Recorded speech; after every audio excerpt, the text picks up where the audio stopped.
नमस्कार।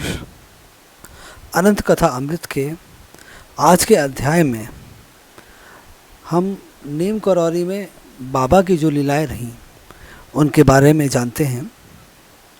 महाराज जी के नीम करौरी प्रवास के मध्य जो लीलाएं हुई उनका क्रमवार अथवा पूर्ण विवरण उपलब्ध नहीं है।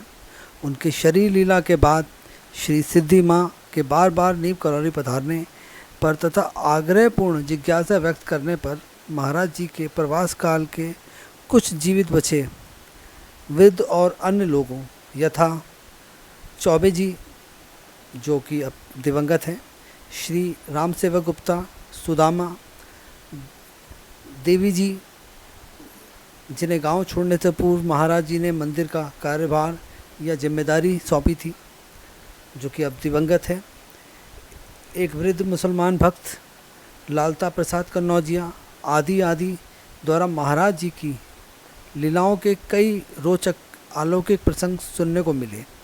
यद्यपि 40-45 वर्ष पूर्व की इसकी स्मृतियाँ कुछ धुंधली सी पड़ गई थी, परंतु कुछ प्रसंग उन्हें बहुत कुछ स्पष्ट रूप से स्मरण थे।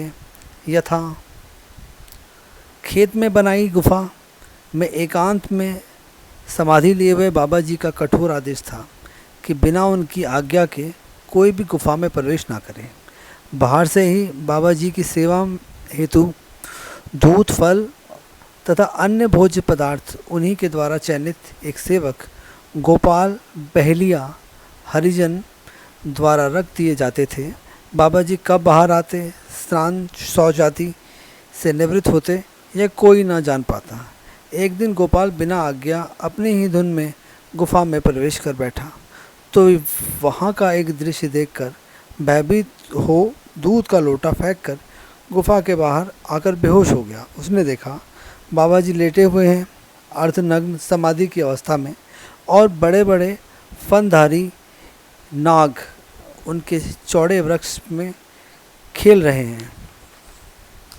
महाराज जी अक्सर एक चितकबरे कुत्ते गेड़ुआ की पीठ पर सवार हो गांव में घूम फिर लेते थे। शिव के भैरव स्वरूप में बाबा जी के हष्ट-पुष्ट जवान शरीर के भार को वह कुत्ता कैसे वहन कर ढो पाता था, इस रहस्य का खुलासा बाबा जी ही कर सकते थे। गांव वालों के लिए तो यह तथ्य पहले ही बना रहा, परंतु अपने शरीर को अपनी इच्छा अनुसार भारी हल्का कर लेने की अनेक कथाएं इस रहस्य पर यही प्रकाश डालती हैं कि प्रकृति पर पूर्ण नियंत्रण रखने वाले बाबा के लिए अपने शरीर के तत्वों की मात्रा में वृद्धि अथवा न्यूनता ले आना महज एक कौतुक मात्र होता था। अपनी तरुण अवस्था की मौज में महाराज जी गांव वालों के साथ गुल्ली डंडा, कबड्डी, लुका छिपी आदि खेल भी खेल लेते थे। गांव वालों से अपने को छिपाए रखने का यह भी एक साधन बन जाता था। कबड्डी में बाबा जी से पार पा सकना किसी के वश की बात ना रह जाती। शक्ति में और सांस रोकने में योगेश्वर बाबा जी का मुकाबला कोई भी नहीं कर सकता था, सब मिलकर एक साथ भी। और लुका छिपी में बाबा जी तो सबको क्षण भर में ढूंढ निकालते हैं, पर उन्हें ढूंढ पाना उनके पास ही खड़े रहने पर भी संभव नहीं हो पाता था। अदृश्य हुए को कौन ढूंढ पाता है, और तभी वह एकाएक सबके मध्य प्रकट हुए दिख जाते।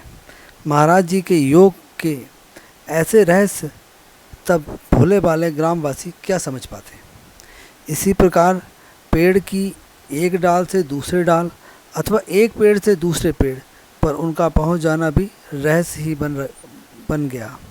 और आम के मौसम में गांव वालों से शर्त लगाकर सैकड़ों आम चूस डालना उनका एक नया कौतुक होता।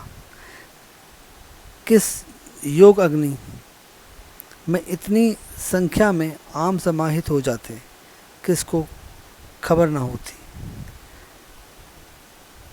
आगे भी साथ बने रहिएगा। अब मिलते हैं अगले अध्याय में। राम राम।